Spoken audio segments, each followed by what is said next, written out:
Condition 15 true. Is there a proposed agreement? There is, Your Honor. That is to revoke the defendant's probation, adjudicate him guilty, and sentence him to 5 years TDC. All right, so why should I give him 5 years?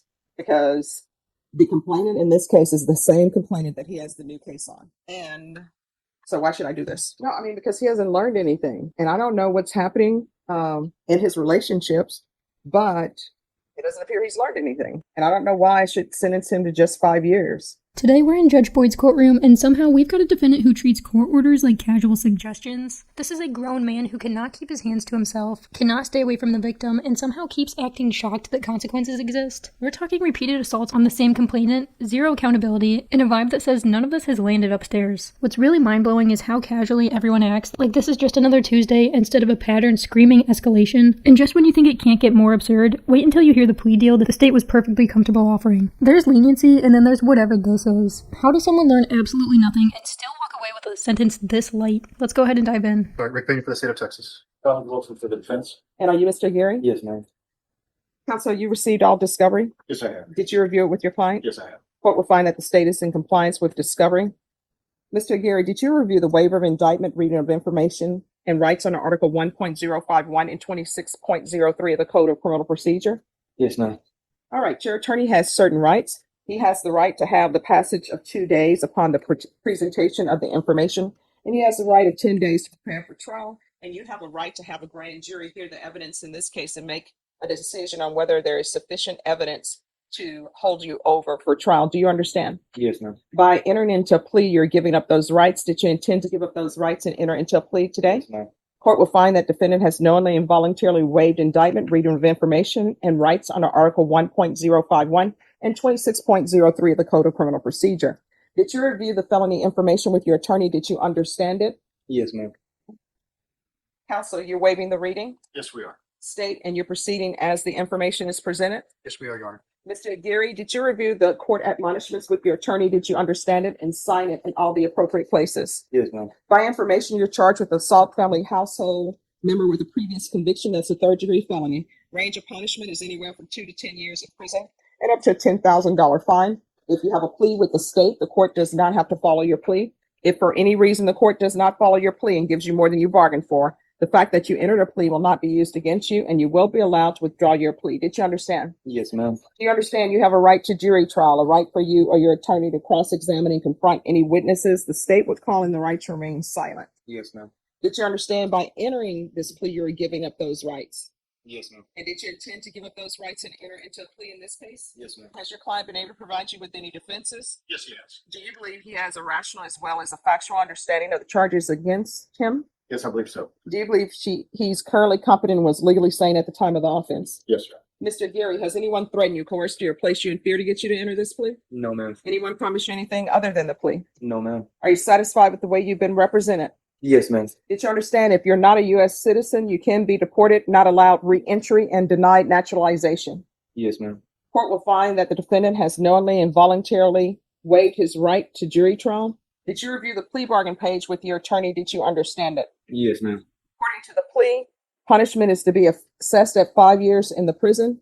There's a $1,500 fine.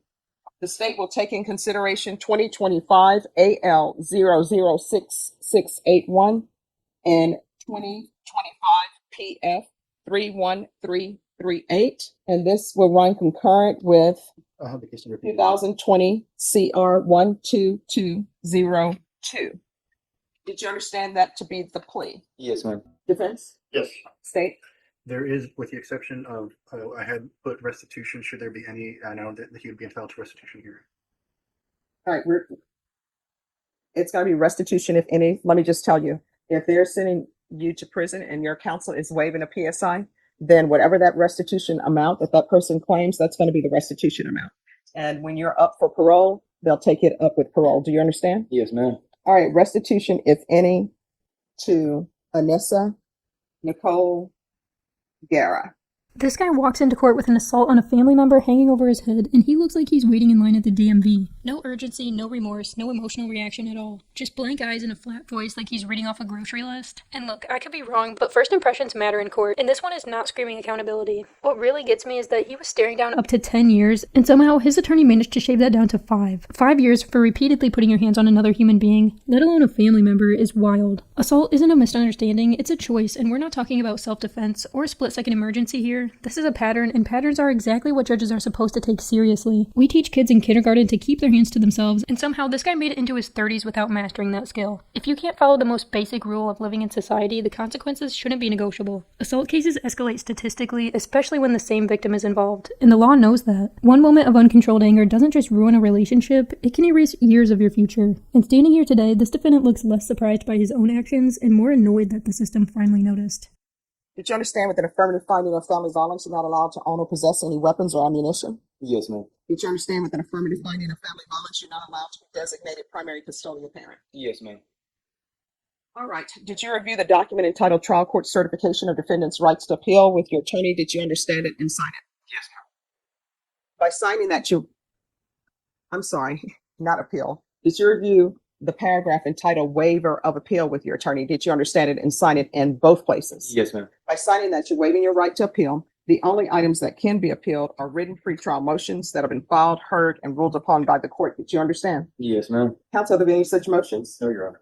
Then to the offenses charged, how do you plead? Guilty, not guilty, or no contest? No contest. State any evidence. Yes, Your Honor. At this time, state orders into evidence. It's Exhibit 1 with all attachments. No objection, Your Honor. All right. Did you review the document entitled Trial Court Certification of Defendants? I'm sorry, did you review the document entitled Waiver and Stipulation of Testimony and Stipulations with your attorney? Did you understand it? Did you sign it in all the appropriate places? Yes, ma'am. Again, did you understand? You have a right to jury trial, a right for you or your attorney to cross-examine any witnesses the state would call and the right to remain silent. Yes, ma'am. Did you understand that today the state will be presenting evidence in the form of witnesses' statements and police reports, but most importantly, there will be no live testimony? Did you understand? Yes, ma'am. Court will find that defendant has knowingly and voluntarily waived and consented to stipulation of testimony and stipulations. Court will accept into evidence states exhibits 1 and attachments. The court has reviewed the same. The court will find there is sufficient evidence to find you guilty. The court will find you guilty. Are you proceeding with sentencing? Yes, Your Honor. Anything you wish to say on behalf of your client? Your Honor, was kind of a tough decision for Mr. Geary to come to, but he thinks it's in his best interest, and he would ask the court to go along with the plea bargain that it's taken us quite some time to negotiate, but I think he wants to get this behind him. It's unfortunate that we've ended up here, but I think he is ready to move on and become a protective citizen once he gets this behind him. All right. The court is going to sentence you to 5 years in the prison, give you credit for any time served. There's an affirmative finding of family violence. There's to be no contact with Anissa Nicole Guerra. There's a $1,500 fine. State is taking in consideration 2025 AL 006681, 2025 PF 31338, and this will run concurrent with 2020 CR 12202. And there's to be no unsupervised contact with minors. Is there anything else with regards to sentencing? No, ma'am. No, Your Honor. Just whenever we're finished with this and the MTR, we have the victim present versus the victim text statement. Okay. All right, we're proceeding with 2020 CR 12202. Did you review the motion to enter adjudication of guilt and revoke community supervision with your attorney? Did you understand it? Yes, ma'am. Are you the same Juan Carlos Aguirre Jr., who was placed on deferred adjudication in 2020 CR 12202 Yes. for the offense of assault, family choking, strangulation on March 3rd, 2021 for a period of 3 years? Is that you? Yes, ma'am. State? Yes, Your Honor. Violation of condition number 15. On or about the 12th day of May 2021 in Bexar County, Texas, the defendant, Juan Carlos Aguirre Jr., did then and there fail to attend, comply with all rules, regulations, instructions, and financial agreements as directed by the court and or supervision officer and or the head of or authorized personnel of the following counseling education program, state accredited battery intervention and prevention program, in violation of condition number 15. How do you plead to that? True or not true? True.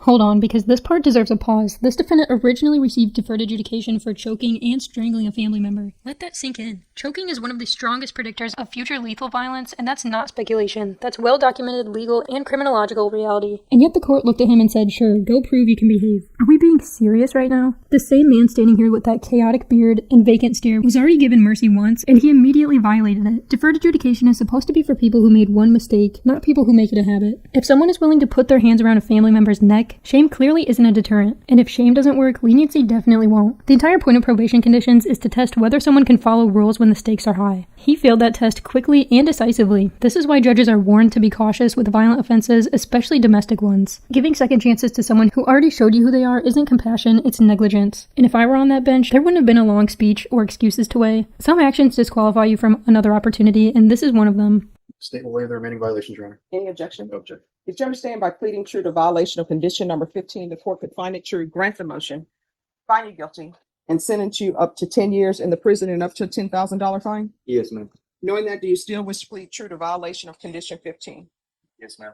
Court would find violation of condition 15 true. Is there a proposed agreement? There is, Your Honor. That is to revoke the defendant's probation, adjudicate him guilty, and sentence him to 5 years TDC. All right, so why should I give him 5 years? Because the complainant in this case is the same complainant that he has the new case on. And so why should I do this? Judge, if we're speaking about this probation, this deferred adjudication, Mr. Geary was doing the things he was supposed to be doing at the time. He was enrolled in BIP. In fact, if you look at the records, I believe he did all but 4 classes of the BIP. But because of other circumstances, the MTR was filed on him, and he did not complete it.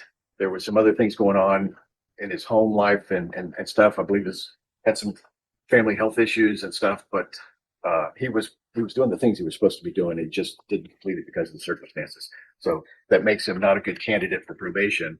But I don't think to punish him in excess for something that's occurred after this probation expired is fundamentally fair on the original deferred.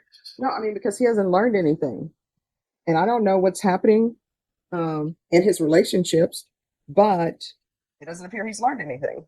And I don't know why I should sentence him to just 5 years when he's been sentenced on an assault family household member with a previous conviction, which means there's a previous conviction, and it's against the same complainant that he's on probation for. State, why should I give him 5 years? It just seems that in the best interest, considering, yes, it's the same victim, but for efficiency of visual purposes for both cases to run concurrently together. All right, this is what the court is going to do. The court is finding 15 true. The court is going to grant the motion, find you guilty, revoke, sentence you to $1,000 fine, time and money run concurrent.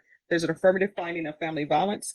This will run concurrent with 2025 CR 011524. There's to be no contact with Anissa Guerra. There's to be no residing in a household with minors. There's to be no unsupervised contact with minors, and the court is going to sentence you to 8 years in the prison. Did you review the document entitled Trial Court Certification of Defendant's Rights to Appeal with your attorney? Did you understand it? Yes, pretty much. You do have a limited right to appeal. That right to appeal is that as it relates to the allegations in the motion, not the fact that you were on deferred adjudication. Because this is an affirmative finding of family violence and a felony conviction, you're not allowed to own or possess any weapons or ammunition. If you have a question over what a weapon or ammunition is, you'll need to speak to an attorney. Do you understand? Yes, ma'am. All right, you're gonna have to start making better decisions. Otherwise, you're gonna find yourself in and out of somebody's prison. You understand? Yes, ma'am. And your relationship with her is over. You Okay, understand? ma'am. All right, good luck to you. Thankfully, the judge didn't completely cave to the 5-year plea deal that the state and defense casually tossed out. 5 years for assaulting the same victim twice after already having a prior assault on that person is not accountability, it's a discount. Somewhere along the way, the state decided that repeated violence deserved a reward instead of a consequence. And while 8 years still isn't the maximum, it's a lot closer to reality than pretending 5 years was enough. This defendant didn't learn after the first charge, didn't learn after the deferred adjudication, and definitely didn't learn after violating court orders. Patterns like this are exactly why sentencing exists in the first place. Domestic violence cases cases aren't isolated incidents, they're warning signs, and the law knows escalation is real. When the system goes soft too early, it usually pays for it later. So I genuinely want to know, how do you justify mercy when the behavior keeps repeating? Let me know down below. Thanks so much for watching. Don't forget to like and subscribe, and I'll catch you in the next one.